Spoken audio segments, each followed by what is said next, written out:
All right. Hey, this is George Dionne with Metal Express Radio, and I'm here with Juan Ricardo of the band Attaxe. How you doing today? I'm doing great. How are you? Excellent. Now, if I knew nothing about the band Attaxe, how would you describe the band's music to me? I would. The easiest way would probably be old school melodic metal. Would be the fastest. Someone never heard the band, right away they give you an impression of what the band is like pretty easily. I got you. So recently, you released 20 Years the Hard Way, and it's actually a re-release of all the demos that the band produced from 86 to 90. Are these tracks in the original demo form, or were they touched up along the way? What it was is that Attaxe recorded altogether maybe 60 songs. I mean, it's a lot of music. Had a lot of different members. What I did in 2006 is I wanted to release all the 24 track recordings. So it's basically the best recordings of the band. It wasn't just demos or 8-track sort of stuff. It was actually 24 track recordings of the band. So there was really, other than remastering, there was no touch up to the music. It was just the way they were. Okay, is it listed chronologically so you can kind of see how the band developed along the way? No, it was more like what I felt would be the best listening for someone that's just never heard the band and just got the album compilation. So I mostly started with like the sort of like what was the newest material, because the band, I had a brief reformation of the band around that time, prior to now it reforming recently. So in 2006 I had a reforming of the band, and so there's like a new recording of the band, and then I sort of run through the most recent the songs that people would recognize if you'd ever heard of the band, or what people would call like the hits, if you want to call it that, at the beginning of the album. And then it just goes into what I felt would be the best listening, like almost if I was releasing an album for the first time, what it felt like. So right. So basically, you released this in 2006 because the band was reuniting, and now or at least a version of the band was getting together, and now you're bringing it out again because you reformed Attaxe? What happened is I work for Pure Steel, and I sing for several bands on the label. Oh, several? You mean tons of bands? Yeah, tons. I was being, that's an understatement. Yeah, I mean, I sing for a lot of bands, and over the last couple of years, I had done a music festival called the Pure Steel Metal Fest, and I've done a lot of reunions of other bands that come and for the festival. And one of the bands that kept being asked to perform for the festival was Attaxe. So last year I did. I basically got as many of the original members as I could, and we had a reunion. And it went over so well, and so many people enjoyed it that we decided, you know what, why don't we just keep doing it and try to actually record new music? Because there were so many songs that was never properly recorded. So that was really the emphasis and sort of the thing, that the catalyst that started that going. And because of that, the label said, well, we should release something now. If you guys are really going to do an Attaxe reunion, we should release something now. And 20 Years the Hard Way was just an independent release by me. So only a few hundred copies were ever made and distributed. And there was just a desire, especially in Europe and in Germany, for the music, that the label felt that having a proper release of the album, an actual, where everyone could get it, worldwide could get it, it would be a nice sort of push for the album, for the band, and for a new music coming out later next year. So that's excellent. Back in the 80s when the band was together, did you guys tour nationally, or did you stay like local? No, we just stayed local.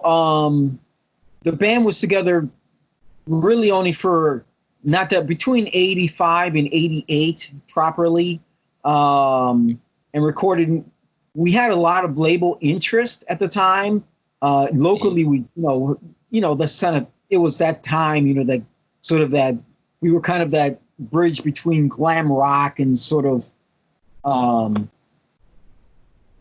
heavier sort of rock. We weren't really glam, we weren't really death metal. So I'd say like a Merciful Fate kind of. Yeah, that kind of thing. That ish, Queensryche-ish sort of, that mixing those in that two. in that sort of in there. And we had, band labels like Metal Blade and Epic and, Island and IRS were all looking at us at a time. So we never really did touring. We kept thinking, okay, we're going to get signed. We're going to get signed by this label, get signed by that label, and kept sort of doing these showcases and shows for different labels. And over the couple years, and just as things were about to happen, the lead guitar player of the band, went out partying one weekend and ended up getting in a bar fight and someone was killed. And and so that basically ended the run of the band, because he ended the whole thing with the court. He ended up being convicted of manslaughter, going to jail. And I tried to keep the band going, but it sort of lost its, we were like, for that short run, for those couple of years, we were like Cleveland had a lot of bands that were being, Shock Paris was signed, and different bands that were being looked at, like Breaker and stuff like that. And, eventually, soon after would come Mushroom Head and all these sort of things. So Attaxe was sort of like talked about as like the bad boys of Cleveland, if that makes any sense. And I wasn't really bad, but we were sort of like that because the guitar player was this biker, and that was affiliated with the Hells Angels, and that was basically right. So we were all like, this motley crew sort of Cleveland band, and we were. I don't think we sort of did things on purpose to facilitate that persona. But we had things happen, like we did this demo. Our original demo was out of Storm. We sent it out and got on all these different playlists, college-wise. Number one, kind of similar to the way Guns N' Roses came out. You know what I mean? When they first released their demos. And so we'd get played by all these different radio stations and say, oh, you're number one in this chart and number one in that chart. And so we should have gone to these different cities and toured and done stuff like that. But we kept thinking we would get signed. And at one time, a local radio station, the DJ refused to play our music because our shows were like parties. There were Jack Daniel bottles on the stage, and as we'd playing and drink beer, and we'd line up the beer bottles on the drum riser. It was just we were young, party, that was kind of like the scene. And so she refused to play our music. So I wasn't drunk, but the rest of the band was drunk, and decided to pay a visit to her. And so things happened, and she got tied up in a chair, and we sort of basically hijacked the radio station and played our demo endlessly on nonstop loop as we're like berating her on the air. The cops came, we were arrested, and there's like pictures of us on a cop car, all handcuffed. And from then on, that was our image. It wasn't really, it sounds like you're doing that on purpose, but it wasn't really the purpose of the band. So, but that was then became out. Did you sell that story to the people that made the movie Airheads? Because I swear I've seen that. And that actually happened before that movie came out. So this is good couple of years before that movie came out. So I don't know if they used that story. It's funny if they did, but that's actual true. That's an Attaxe story. That's an actual fact. So that's a good story. I'm surprised that some label didn't roll with that. I mean, it was. You I mean, like I said, everybody really paid attention to the band and the different annex of the band. Like we had our stage tech, our number one guy, his name is Joey Kuiper, who's still a good friend of mine. 30 something years later, he was our stagehand and our drum tech. He cut his hand, taking off the drummer broke his cymbal. And so he took off the drum cymbal and replaced it during the show. And during that time, he slashed his hand pretty badly. And so he's like bleeding on the stage. Like, Joey, man, put something on that, for God's sake. I'm like yelling at him. He's bleeding on the stage. So he wrapped it up on a rag. He's off stage. And so he disappears. And so when we got off the stage, the manager comes in. It's packed house. We're just having a great time. He runs up to us and starts screaming at us. You guys will never play here again. You guys are M or F or this or that and a-holes. And so what the hell is going on? So we walk backstage, and all over the dressing room, honest, in blood, is Attaxe and pentagrams and 666s. and like, I'm like, really? And, these are the sort of things that people, you say, okay, Attaxe, these are the things that we do. You know what I mean? Right. But, but it really was, unfortunately, he actually got really drunk and fell off a porch. We would have these parties. So like I said, we had eventually trouble getting shows because you'd have these, girls up on stage and then drag us off the stage, and all these sort of things would happen at our shows because they were at these parties, and be a bunch of bikers there because obviously the guitar players were sort of associated and the bass players were associated with another gang, different biker gang. So it'd be, these wild sort of parties.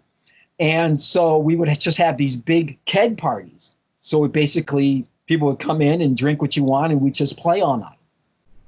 And eventually that roadie fell off a porch and broke his neck, and he's been paralyzed since then. And my friend, and he does, that's the Attack stories, from back in the day. So sort of some blessings and some curses at the same time. Right, blessing and curses. And, like I said, the band had this huge following, especially here, and this sort of cult following, especially in Europe, and never did anything, never got signed. Because it just sort of happened that way. And so then in 2006, I sort of said, I really should reissue this stuff. And so that's what I did. And now with the band, with this sort of resurgence of the band because of the Metal Fest performance, that's when the label said, really, I mean, I went, obviously I sing for Son of the Sky, I sing for Wretch, I go to Europe all the time. And so I'd go to Europe and there'd be people walking around with Attaxe, patches. We never made any. You know what I mean?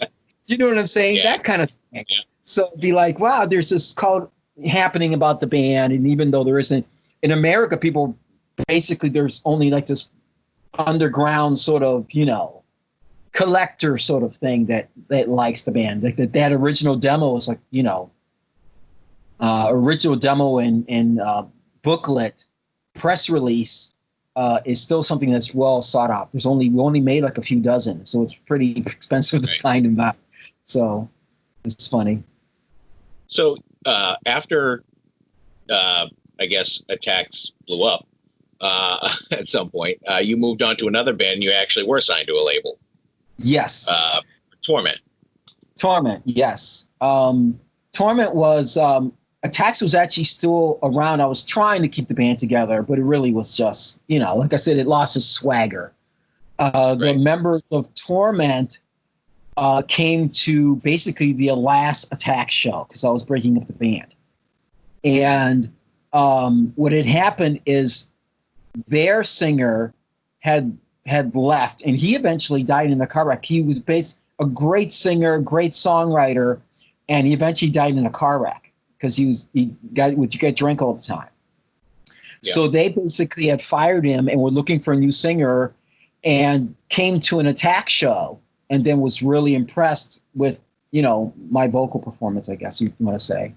and asked if I'd be interested in doing the band. And I said, yeah. I mean, I was looking for a new project. Torment was one of the bands who were all part of that Heavy Artillery Auburn clique. If people would know that, back in the Cleveland scene, that was all those bands were all part of that. I guess the golden age of Cleveland metal. You have Breaker and Attaxe and Torment and Wretch. Eventually, I ended up with both of those bands, which was funny. All those bands going back to that time. And they asked, if I'd be interested, and I said yeah. And we were together basically maybe 6 months and recorded a demo and released that demo as Torment. And that one of the songs actually like charted and label radio there in Germany. And we were just around rehearsal one day, and the bass player runs in and goes, "Oh, you have to hear this." He actually brought his tape recorder, his phone machine at the time. There were actual tapes. You remember that? Yeah. And put it on, and there's this German guy. "Hi, I love the demo, and I want to sign you." I'm like, "What? What'd he say?" Just like that. And that was actually Torsten from Massacre Records. And it was basically just like that. And said, "Okay, great." And we flew to Germany and recorded the album, which eventually be called Ritual, The Trials of Torment. Because it turned out there was a death metal band in Germany called Torment. Yeah. So while we were in the recording studio, actually recording the album, the members of the label came and said, "Hey, listen, guys, you have to change the name." So what? Really? Yeah, you have to change the name. And so we were sitting around and trying to think of the name, and actually there were records, CDs sitting on the table, and one of them was a Testament album called Ritual. Yep. And said, "Hey, that's a great name." And so we said, "Hey, that's what we want to be called." And he said, "Well, there's already a Craig Goldie's Ritual, but I guess that's not actually the same name, because it was actually Craig Goldie." And then they're sort of Ritual. So we went with Ritual, and it flew. So they, I guess Craig Goldie didn't mind. I guess so. We were called Ritual. I don't think anybody knew of that particular version of Craig Goldie's bands. I don't think. I think he's more known for Dio, right? Right, exactly. So it's just it was sort of an obscure band. So we went with that. Guess. So. Well, speaking of two band names, there was another Attaxe out in California, wasn't there? There was, but it came around in the 90s and really didn't, after Attaxe had already broken up, actually. So they really didn't have anything really to do with it until I came back with the reissue in 2006, the original independent release of it. And they were like, "Hey, guys, well, what is this?" I go, "Well, Attaxe's been around since, this band is actually nothing to do with your band. It's around from the 80s, and we're different styles of music." And so just sort of made a fuss at first, and then they realized they really couldn't do anything. They couldn't make us change our name. It's kind of silly. We've been around longer than they were. So, and I didn't mind them being Attaxed. They didn't mind us being Attaxed. So completely different genres of music, really. So. And which bands are you working with on new material or a tour after COVID? Definitely Wretch and Sunless Sky and Attaxe. Those are my, the bands that are right now. Currently, I am actually working on a brand new album, two brand new albums with Sunless Sky. I have a brand new Dark Arena album coming, but of course that is the last Dark Arena album because the guitar player Paul Knizia passed away last year. So me and him recently completed a brand new album, and the reissue of our debut album, Darker and Alien Factor, just came out May. So I have a lot of projects going on. So you do. You absolutely do. Do you have a day job on top of music, or what you got going on? Well, I am the A&R rep for Pure Steel in this area. Okay. So I do that. And when I'm not touring or I'm constantly in the studio, obviously, and rehearsing stuff like that, I do drive truck if I'm somehow home long enough to do this. Yeah. I do that. So Well, driving on the road gives you plenty of time to think of songs and stuff, right?